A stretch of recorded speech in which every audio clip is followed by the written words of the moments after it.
প্রিয় শিক্ষার্থীরা, তোমাদেরকে আজকে ক্লাসে সবাইকে স্বাগত।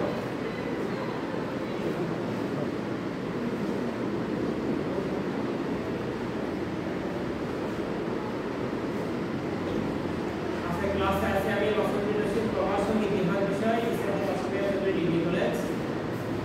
আজকে আমি তোমাদের দ্বাদশ শ্রেণীর তোমাদের ইতিহাস দ্বিতীয় পত্রের চতুর্থ অধ্যায় এই অধ্যায়টি নিয়ে আলোচনা করব।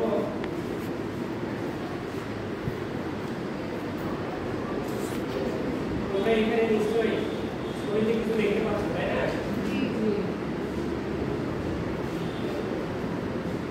ওটাকে চেনো তোমরা? চেনো? এটা হচ্ছে একটা যে সমাজতান্ত্রিক যে বিপ্লব হয়েছিল প্রথম ছবিটা, সেই বিপ্লবে দেখানো হচ্ছে, ঠিক আছে? এবং সমাজতন্ত্রের যে বিপ্লব অর্থাৎ আমাদের যে বর্ষের বিপ্লব, এই বিপ্লবের নেতা তিনি লেনিন, এটা হচ্ছে তার ছবি, ঠিক আছে?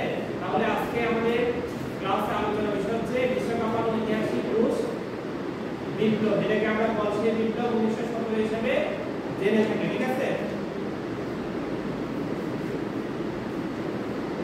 আমরা কিছু ছবি লক্ষ্য করি।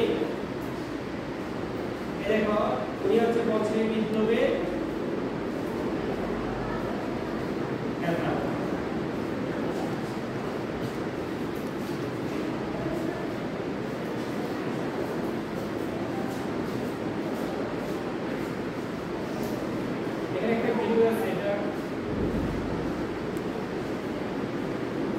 শিক্ষার্থীরা আজকের এই ক্লাস শেষে তোমরা যে জিনিসটা বলতে পারবে সেটা হচ্ছে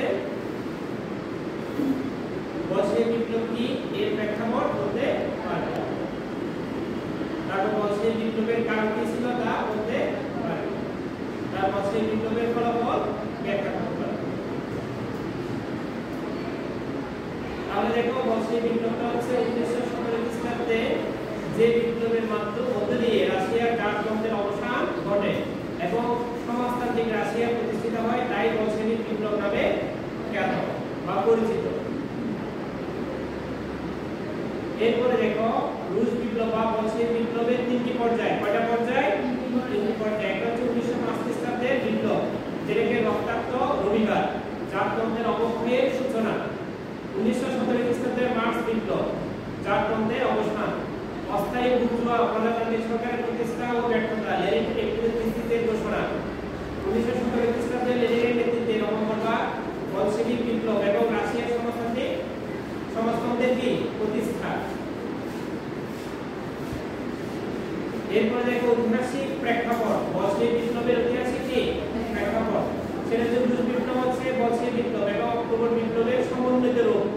আমরা যেটাকে রুশ বিপ্লব বলশেভিক বিপ্লব বলি, এটা হচ্ছে অক্টোবর বিপ্লবের সমন্বিত একটা রূপ।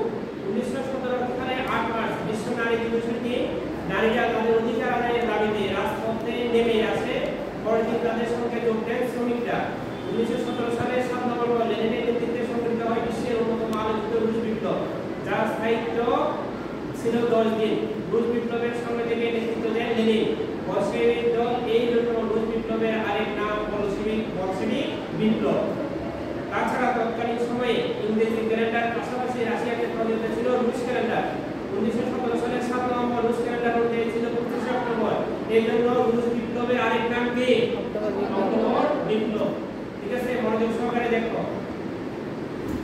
তাহলে রুশ বিপ্লবের অপর নাম আর কি? অক্টোবর বিপ্লব।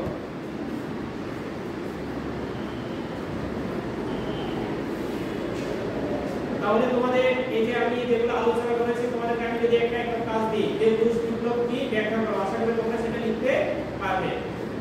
এরপরে দেখো, এই যে রুশ বিপ্লবের খুবই গুরুত্বপূর্ণ কারণটা কি, এখানে আমি একটা চার্ট তোমাদেরকে দিয়েছি, তোমরা দেখো। সেটা হচ্ছে রাজনৈতিক কারণ। রাজনৈতিক কারণের মধ্যে অন্যতম কারণ হচ্ছে স্বৈরাচারী রাজতন্ত্র বা দুর্বল জারতন্ত্র।